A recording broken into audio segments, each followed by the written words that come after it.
太帅了。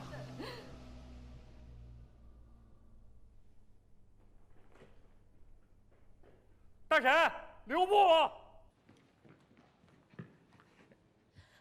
我都已经校对好了，但是我们千万不能签，因为这里面有特别多的坑。人家对方公司的法务投诉你说你一直不回电话。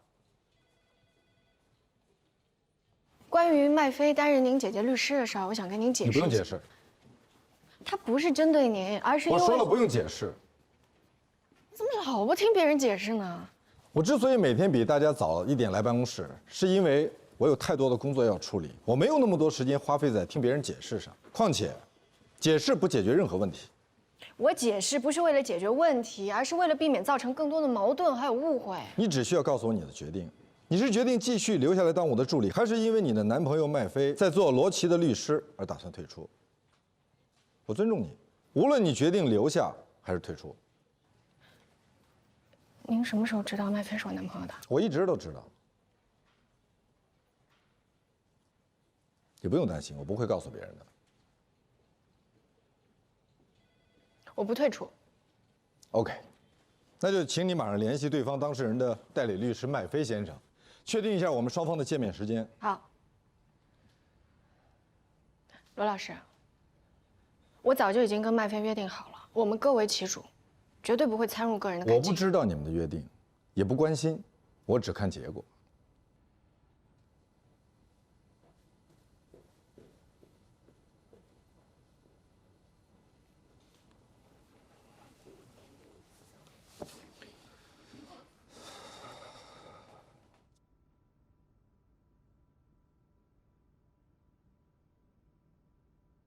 兄弟，看到我刚才操作没有？代西管何塞叫兄弟，真的，骗你小狗，我亲耳听到的，他真管他叫兄弟。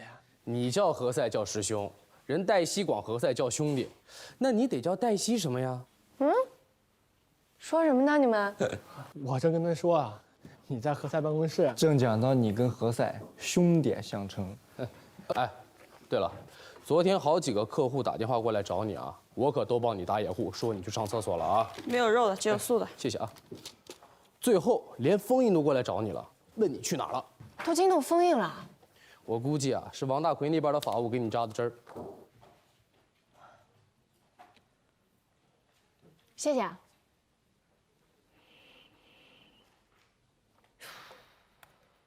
何塞叫你去他办公室，为什么让我去啊？你是叫黛西吧？啊？刚才我去他办公室送文件，他说让黛西来一下。何塞老师，来，我给你介绍一下，这是我们律所的美女兼律师助理兼游戏高手黛西啊。您好，您好。这位是大鹅游戏的创始人马龙。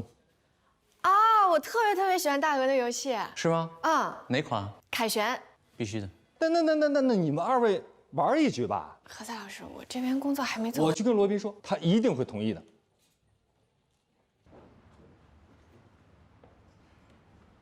实在不好意思，让你久等了。没关系，完全可以理解啊。什么事儿？你说。马龙，很快就要跟我们签约了。好啊，恭喜你，又签到了一个大客户。哎，不，还没有签到，没有签到，只是意向。啊，有件事儿啊，我必须要得到你的许可。什么事儿？我想呢，明天借用一下黛西。干嘛？马龙对黛西印象深刻。不，我重新组织语言啊！你不要误会这事儿。我没有误会。你一定是误会了。真的，我并没有误会。眼睛，啊，眼睛是心灵的窗户。你的眼睛告诉了我你误会了。事实是，你刚才只说了一句，马龙对黛西印象深刻。对，就是字面的意思，印象深刻。我也是这么理解的，字面意思印象深刻。那就好。坐。这个马龙啊，你不了解他。哦，确实不了解。他呢，他很挑剔，而且很难讨好的一个人。你们俩很相似。我跟他我的意思是说，你们两个人的性格很相近。对，他是挑剔，我是严谨。不同意。马龙呢，始终认为他的律师应该是一个懂游戏的人，不光是懂游戏，还要是一个游戏高手。我就为了他，我在游戏上花了很多的时间，但是呢，我的游戏造诣始终离他的要求吧，还差那么一段距离。可是黛西呢？黛西她是个游戏高手啊，所以我就想明天我带着她一起去。这样，你就跟黛西说，我同意了，但是她自己愿意不愿意，我也不能强迫她。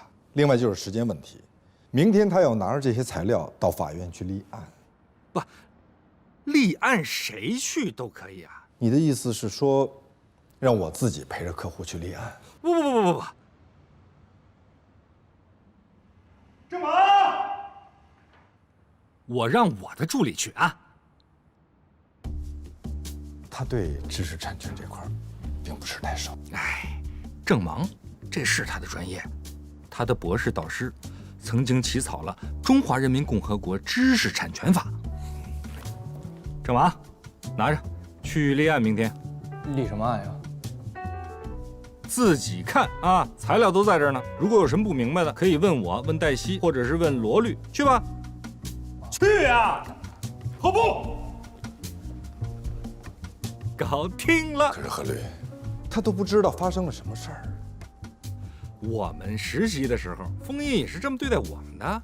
如果一个助理连到法院去立个案都搞不定，那他就不要干这行了。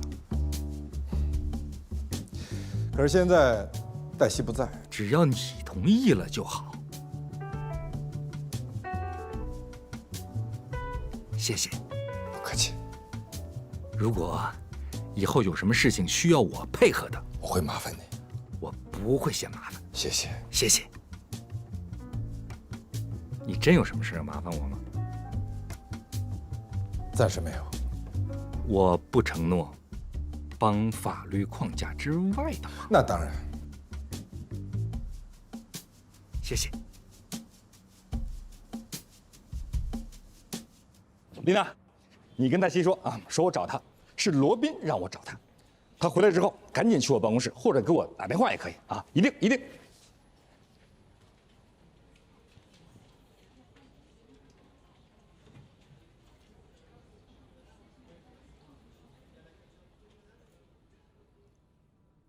对，我同意的。你们俩什么情况？我是说你跟何塞，很明显吗？太明显了，除非我眼瞎。我只是听从了你的建议而已。哪一条？友善。你说何塞是个好人，我们俩应该彼此友善。一定有别的原因。